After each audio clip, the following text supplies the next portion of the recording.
know that your body is always under attack from harmful pathogens, viruses, and bacteria that actually is trying to become squatters and make your body their home? Fortunately, your immune system is always on a 24-hour watch, defending your honor by destroying anything unusual that's trying to attack you internally. I call your immune system your personal army because they are constantly fighting and protecting you to keep you healthy and alive. Unfortunately, sometimes your immune system has a breakdown in communication.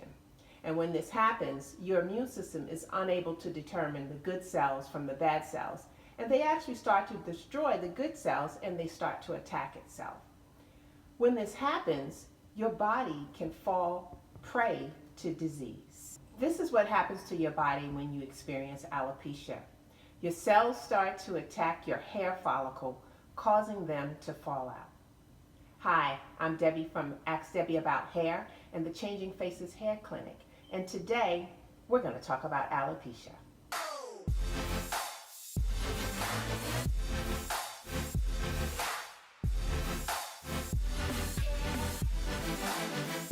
Alopecia is the medical term for hair loss. There are 3 different types of alopecia. There's alopecia areata, is when hair loss occurs in round patches. And with alopecia areata, it's usually not permanent hair loss, and hair tends to grow back after a while.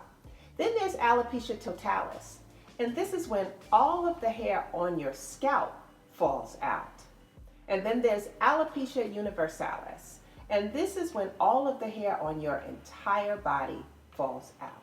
There's also cicatricial alopecia, or CCCA, in which the hair follicle is destroyed from a destructive inflammatory process, and what happens is it's replaced with scar tissue, causing permanent hair loss.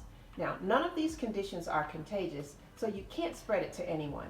And actually, I'm going to do a separate video later for cicatricial alopecia because I really want you to understand more about cicatricial alopecia.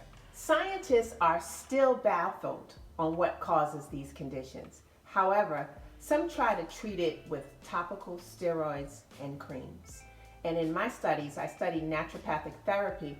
We've actually noticed that a nutrient deficiency or an excess in minerals in your body can actually disrupt your hormones. This could actually lead to a hormone imbalance and cause your immune system not to function properly.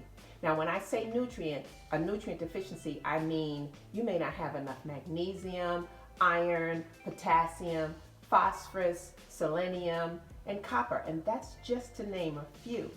You may also have toxic minerals in your body, and toxic minerals such as lead, mercury, arsenic, cadmium.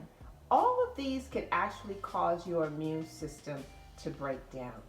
So the best way to help your immune system get strong again is actually to change your diet and eat better. And a plant-based diet is ideal for someone who's having health issues and also for someone who's dealing with alopecia. Now, before you start making stinky faces because you're thinking plant-based, I'm not going to become a vegetarian, I want you to consider this. Think about this. The largest animals in the world, such as the elephant, cow, gorilla, horse, giraffe, and more, all of these, what do they all have in common? They all eat a diet that's composed of mostly plants and green vegetation. And these animals are the biggest and strongest in the world. So if a primarily plant-based diet is good enough for the world's most powerful animals, how well do you think it could be for us? Now, I'm not telling you to cut out meat. I'm just saying that a clean diet can actually help with you getting healthy and help you restore some of your hair issues. Cutting back on fatty foods, refined carbs, breads, and foods filled with gluten is a start. Adopting a whole foods plant-based diet, it not only benefits the health of your hair, but it can also lower your risk and reduce your chances of having chronic diseases such as cancer, heart disease, diabetes, high blood pressure, and more. So if you're suffering from alopecia and you are interested in a plant-based diet, I would like to send you something free. You'll see a link at the bottom of this video. I'm going to send you a guide where it's a guide to helping you understand a plant-based diet. This could be the first step for helping you to recover your